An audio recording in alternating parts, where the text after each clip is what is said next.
Section 21C, What the Buddha Taught in the World Today continued. On politics, war, and peace. The Buddha was just as clear on politics, on war, and peace.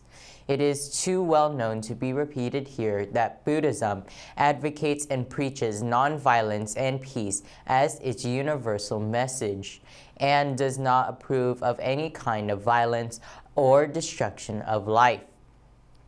According to Buddhism, there is nothing that can be called a just war, which is only a false term coiled and put into circulation to justify and excuse hatred, cruelty, violence, and massacre. Who decides what is just or unjust? The mighty and the victorious are just, and the weak and the defeated are unjust. Our war is always just, and your war is always unjust. Buddhism does not accept this position.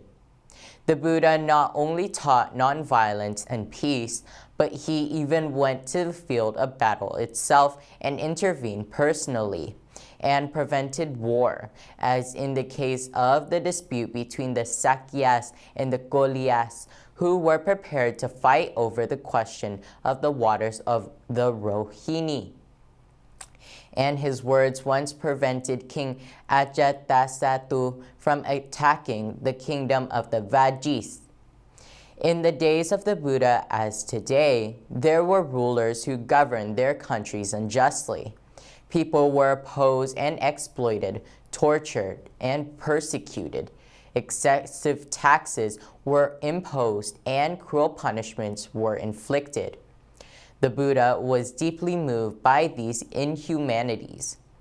The Dhammapada records that he therefore directed his attention to the problem of good government.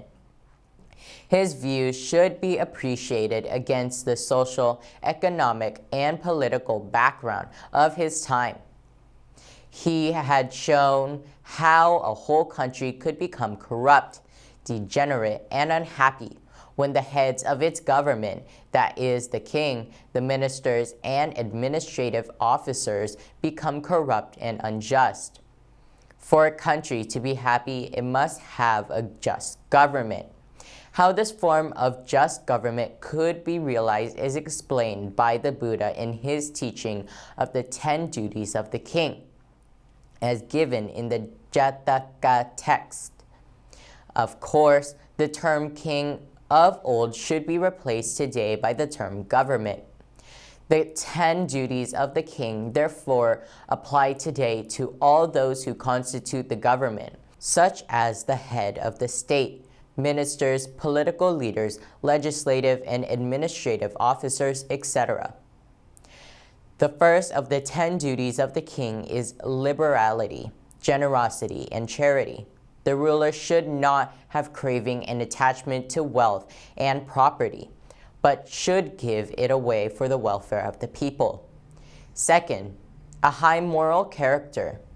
He should never destroy life, cheat, steal, and exploit others, commit adultery, utter falsehood, and take intoxicating drinks.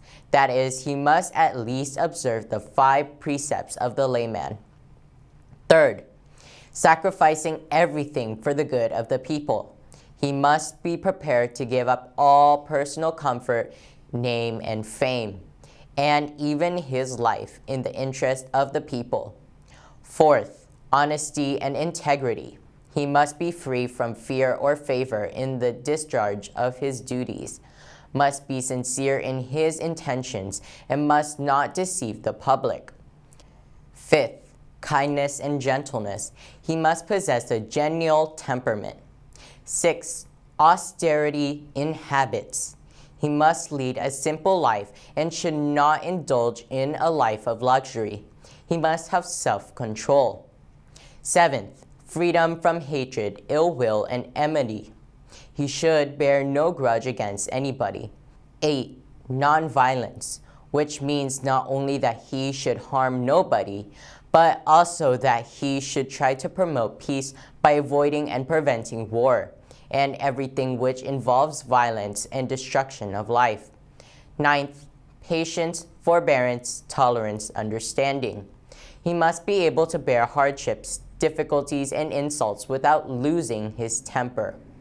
10th, non-opposition, non-obstruction. That is to say that he should not oppose the will of the people and should not obstruct any measures that are conducive to the welfare of the people. In other words, he should rule in harmony with his people. If a country is ruled by men endowed with such qualities, it is needless to say that the country must be happy. But this was not a utopia, for there were kings in the past like Asoka of India who had established kingdoms based on these ideas.